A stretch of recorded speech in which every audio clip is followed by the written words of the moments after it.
తెలంగాణ ప్రాంత రైతాంగానికి Kisan farmer welfare commission నుంచి మీకు విజ్ఞప్తి. తెలంగాణ రాష్ట్రంలో మనము ఈరోజు ఫిబ్రవరి మాసంలో ఉన్నాము. మామూలుగా ఇది మార్చి తర్వాతనే ఎండలు ముదురుతాయి.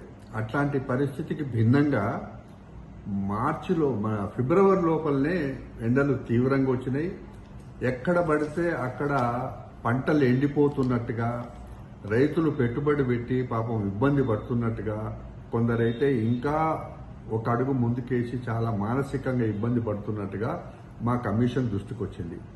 రైతాంగంతో ఒకటే మనవి, ఎప్పుడు కూడా ప్రకృతి ఒక రకంగా ఉండదు. ఒక్కసారి తెలంగాణ రాష్ట్రం ఏర్పడ్డ తర్వాత తెలంగాణలో బాగా ఎక్కువ వర్షాలు పడ్డ రోజులు చూస్తే 13.89 మిల్లీమీటర్లు 2022-23లో పడ్డాయి.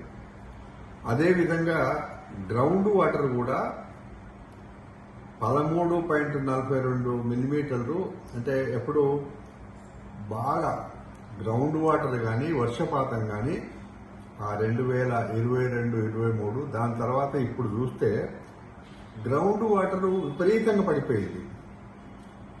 బోర్లకు నీళ్లు అందే పరిస్థితి లేదు. పత్రికలలో చూస్తే అక్కడక్కడ చూస్తే భారీ పెట్టుబడి పెట్టి కొత్త కొత్త బోర్లు వేస్తున్నారు. గ్రౌండ్ వాటరే లేనప్పుడు మీరు ఖర్చు పెట్టి బోర్లు వేసుకుంటే దానివల్ల ఉపయోగం లేదు. అందువల్ల కమిషన్ ఎప్పుడు కూడా రైతాంగం యోగక్షేమాలు చూస్తుంది కాబట్టి మీరు అప్పులు తెచ్చి పెట్టుబడులు పెట్టకండి. ఉన్న పంటను కాపాడుకోండి. అదనంగా వరి వేయడానికి మీరు మంచి పద్ధతి కాదు, మానుకోండి. అందువల్ల మా మనవి ఒకటే ఏంటంటే, ఇది అవతల నేను రాజకీయ పార్టీలతో కూడా మనవి చేస్తా ఉన్నా, మీరు పదే పదే రైతాంగం మానసిక ఒత్తిడికి గురి చేసే పద్ధతిలో మీరు స్టేట్మెంట్ ఇస్తున్నారు. మంచి పద్ధతి కాదు. కరువు, కాటకాలు, అధిక వర్షాలు, వరదలు ఇవన్నీ కూడా ప్రకృతి జరిగేటివి. ప్రకృతిలో మీరు దాన్ని కూడా రాజకీయం చేసుకోవడం మంచి పద్ధతి కాదు. నేను దయచేసి రాజకీయ పార్టీలకు, ప్రతిపక్ష పార్టీలకు చేతులెచ్చి నమస్కారం చేస్తున్నా, రైతు పక్కన నిలబడండి. రైతుకు ఆత్మస్థైర్యం పెంచండి. చివరిగా మా కమిషన్ పక్షాన రేవంత్ రెడ్డి గారు ముఖ్యమంత్రిగా వారు చేయవలసిన సహాయం అంతా చేశారు రైతాంగానికి. దేశంలో ఎన్నడూ లేని విధంగా 2 లక్షల రూపాయల రుణమాఫీ, 23,000 కోట్ల రూపాయలు దేశంలో ఎప్పుడు జరగదు. అంతేకాదు రైతు భరోసా కూడా మొదలైంది.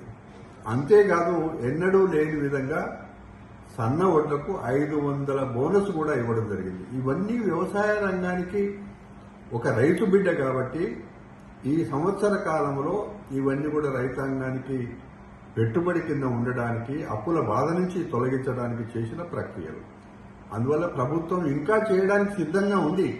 కానీ ఈ ఎండాకాలం పంట దయచేసి మీరు సాహసం చేసి బోర్లు వేసుకొని అనవసరంగా పెట్టుబడులు పెట్టకండి.